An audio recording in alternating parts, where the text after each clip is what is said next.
ನಮಸ್ಕಾರ ಸ್ನೇಹಿತರೆ, picture talkies YouTube ಚಾನೆಲ್ಗೆ ನಿಮ್ಮೆಲ್ಲರಿಗೂ ಸ್ವಾಗತ.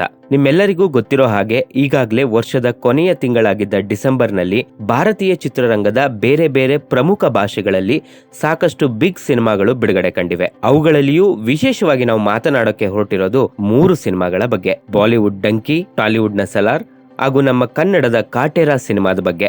ಹಾಗಿದ್ರೆ ಬನ್ನಿ, ತಡ ಮಾಡೋದು ಬೇಡ, ಇವತ್ತಿನ ಈ ವಿಡಿಯೋದಲ್ಲಿ ಈ 3 ಸಿನಿಮಾಗಳ ಕಲೆಕ್ಷನ್ ಹಾಗೂ ಇನ್ನಿತರ ಪ್ರಮುಖ ವಿಚಾರಗಳ ಬಗ್ಗೆ ಚರ್ಚಿಸೋಣ. ಮೊದಲನೆಯದಾಗಿ ಡಂಕಿ ಸಿನಿಮಾದ ಬಗ್ಗೆ ಮಾತನಾಡೋಕೆ ಹೊರಟ್ರೆ, ಸಿನಿಮಾ 120 ಕೋಟಿ ರೂಪಾಯಿಗಳ ಬಜೆಟ್ ನಲ್ಲಿ ನಿರ್ಮಾಣ ಆಗಿದೆ ಅನ್ನೋದಾಗಿ ತಿಳಿದು ಬರುತ್ತೆ. ಸ್ಪೆಷಲ್ ಆಗಿ ಹೇಳೋದಾದ್ರೆ, ಸಿನಿಮಾವನ್ನ ಇನ್ನಷ್ಟು ಸ್ಪೆಷಲ್ ಮಾಡೋದೇ most avoided combination Rajkumar Irani ಹಾಗೂ ಶಾರುಖ್ ಖಾನ್. ಇವರಿಬ್ಬರು ಒಂದೇ ಸಿನಿಮಾದಲ್ಲಿ ಕಾಣಿಸ್ಕೊಳ್ಬೇಕು ಅನ್ನೋದಾಗಿ ಸಾಕಷ್ಟು ವರ್ಷಗಳಿಂದಲೂ ಕೂಡ ಅಭಿಮಾನಿಗಳು ಕಾಯ್ತಾ ಇದ್ರು. ಇಂದಿನ ಜಗತ್ತಿನಲ್ಲಿ ನಡೀತಾ ಇರೋ ನಿಜವಾದ ಕಥೆಯನ್ನ ಸಿನಿಮಾದ ಮೂಲಕ ರಾಜ್ಕುಮಾರ್ ಇರಾನಿ ಹೇಳೋಕೆ ಹೊರಟ್ರು.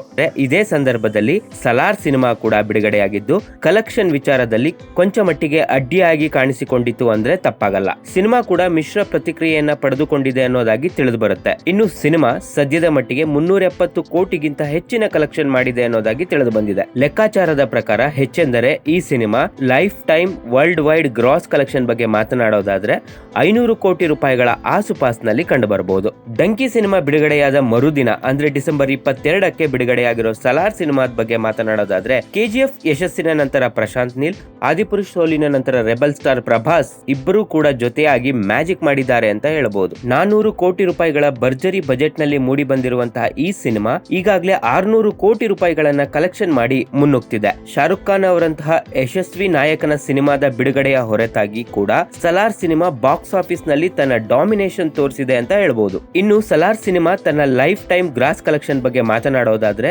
800 ಕೋಟಿ ರೂಪಾಯಿಗಳ ಕಲೆಕ್ಷನ್ ಮಾಡಬಹುದು ಅಂತ ಲೆಕ್ಕಾಚಾರ ಹಾಕಬಹುದಾಗಿದೆ. ಇದರ ನಡುವೆ ಬಿಡುಗಡೆಯಾಗಿರುವ ನಮ್ಮ ಕನ್ನಡದ ಹೆಮ್ಮೆಯ ಸಿನಿಮಾ ಆಗಿರುವ ಕಾಟೇರ ಸಿನಿಮಾದ ಬಗ್ಗೆ ಕೂಡ ನಾವು ಹೇಳಲೇಬೇಕಾಗಿದೆ. ಚಾಲೆಂಜಿಂಗ್ ಸ್ಟಾರ್ ದರ್ಶನ್ ರವರು ನಾಯಕ ನಟನಾಗಿ ಕಾಣಿಸಿಕೊಂಡಿರುವಂತಹ ಕಾಟೇರ ಸಿನಿಮಾ ಬಿಡುಗಡೆ ಆಗೋ ಹೊತ್ತಿಗೆ ಕರ್ನಾಟಕ ರಾಜ್ಯಾದ್ಯಂತ ಚಿತ್ರಮಂದಿರಗಳಲ್ಲಿ ಡಂಕಿ ಹಾಗೂ ಸಲಾರ್ ಸಿನಿಮಾಗಳೇ ತುಂಬಿಕೊಂಡಿದ್ವು. ಕಾಟೇರ ಬಿಡುಗಡೆಯಾಗಿದ್ದೇ ತಡ ಕನ್ನಡದ ಪ್ರೇಕ್ಷಕರು ಬೇರೆ ಭಾಷೆಗಳ ಸಿನಿಮಾಗಳ ಬದಲಿಗೆ ನಮ್ಮ ಕನ್ನಡದ ಕಾಟೇರನನ್ನ ಆಯ್ಕೆ ಮಾಡೋಕೆ ಪ್ರಾರಂಭಿಸಿ ಕಾಟೇರದ ಸ್ಕ್ರೀನ್ ಕೌಂಟ್ ಕೂಡ ಹೆಚ್ಚಾಗೋ ಹಾಗೆ ಮಾಡಿದ್ದಾರೆ. ತಿಳಿದುಕೊಂಡಿರುವ ಮಾಹಿತಿಯ ಪ್ರಕಾರ ಮೊದಲ ದಿನವೇ 19 ಕೋಟಿಗೂ ಹೆಚ್ಚಿನ ಕಲೆಕ್ಷನ್ ಮಾಡಿದ ಕಾಟೇರ 55 ಕೋಟಿಗೂ ಹೆಚ್ಚಿನ ಕಲೆಕ್ಷನ್ ಅನ್ನು ಜನವರಿ 1ನೇ ತಾರೀಕಿಗೆ ಸರಿಹೊಂದುವಂತೆ ಗಳಿಸಿದ್ದಾಗಿ ಬಾಕ್ಸ್ ಆಫೀಸ್ ಮೂಲಗಳು ತಿಳಿಸಿವೆ. ಬುಕ್ ಮೈ ಶೋನಲ್ಲಿ ಸಿಕ್ಕಿರುವಂತಹ ಲೆಕ್ಕಾಚಾರದ ಪ್ರಕಾರ ಗಂಟೆಗೆ 7 ರಿಂದ 10 ಸಾವಿರ ಟಿಕೆಟ್ಗಳು ಕೂಡ ಸೇಲ್ ಆಗ್ತಾ ಇರುವಂತಹ ಸನ್ನಿವೇಶ ಕೂಡ ಗೋಚರ ಆಗ್ತಿರೋದು ಸಿನಿಮಾಗೆ ಎಷ್ಟರ ಮಟ್ಟಿಗೆ ಬೇಡಿಕೆ ಇದೆ ಅನ್ನೋದನ್ನ ಸಾಬೀತುಪಡಿಸ್ತಿದೆ. ಕಾಟೇರ ಸುಲಭವಾಗಿ 100 ಕೋಟಿ ರೂಪಾಯಿಗಳ ಕಲೆಕ್ಷನ್ ಗಳ ಗಡಿಯನ್ನು ದಾಟಬಹುದು ಅನ್ನೋದಾಗಿ ಬಾಕ್ಸ್ ಆಫೀಸ್ ಪಂಡಿತರು ಲೆಕ್ಕಾಚಾರ ಹಾಕಿದ್ದಾರೆ. ಕೇವಲ ಕಲೆಕ್ಷನ್ ವಿಚಾರದಲ್ಲಿ ಮಾತ್ರವಲ್ಲದೆ ಇತ್ತೀಚಿನ ವರ್ಷಗಳಲ್ಲಿ ಬೇರೆ ಸಿನಿಮಾಗಳಿಗೆ ಹೋಲಿಸಿದರೆ ದರ್ಶನ್ ರವರ ಕಾಟೇರ ಸಿನಿಮಾ ವಿಮರ್ಶಕರಿಂದ ಉತ್ತಮ ಪಾಸಿಟಿವ್ ರೆಸ್ಪಾನ್ಸ್ ಅನ್ನು ಕೂಡ ಪಡೆದುಕೊಂಡಿದೆ ಅಂತ ಇಲ್ಲಿ ಹೇಳಬಹುದು. ಫ್ಯಾಮಿಲಿ ಆಡಿಯನ್ಸ್ ಕೂಡ ಹೆಚ್ಚಾಗಿ ಕಾಟೇರ ಸಿನಿಮಾವನ್ನೇ ಆಯ್ಕೆ ಮಾಡ್ತಿದ್ದಾರೆ. ಒಂದು ಲೆಕ್ಕದಲ್ಲಿ ಹೇಳೋದಾದ್ರೆ 2023ರ ಕನ್ನಡ ಚಿತ್ರರಂಗದ ಹೈಯೆಸ್ಟ್ ಗ್ರಾಸರ್ ಆಗುವಂತಹ ಪ್ರತಿಯೊಂದು ಅರ್ಹತೆಗಳನ್ನ ಕೂಡ ಚಾಲೆಂಜಿಂಗ್ ಸ್ಟಾರ್ ದರ್ಶನ್ ರವರು ನಾಯಕನಾಗಿ ನಟಿಸಿರುವಂತಹ ಕಾಟೇರ ಸಿನಿಮಾ ಹೊಂದಿದೆ. ಡಿಸೆಂಬರ್ ಕ್ಲಾಶ್ ನಲ್ಲಿ ಬಿಡುಗಡೆಯಾಗಿರುವಂತಹ 3 ಸಿನಿಮಾಗಳ ಕಲೆಕ್ಷನ್ ಹಾಗೂ ಬೇರೆ ಮಾಹಿತಿಗಳನ್ನ ಇಲ್ಲಿ ನಾವು ನಿಮ್ಮೊಂದಿಗೆ ಹಂಚಿಕೊಂಡಿದ್ದೇವೆ. ಈ 3 ಸಿನಿಮಾಗಳಲ್ಲಿ ನೀವು ಇಷ್ಟಪಟ್ಟಂತಹ ಸಿನಿಮಾ ಯಾವುದು ಅನ್ನೋದನ್ನ ನಿಮ್ಮ ಅಭಿಪ್ರಾಯಗಳನ್ನ ಕಮೆಂಟ್ ಮೂಲಕ ಹಂಚಿಕೊಳ್ಳಬಹುದಾಗಿದೆ.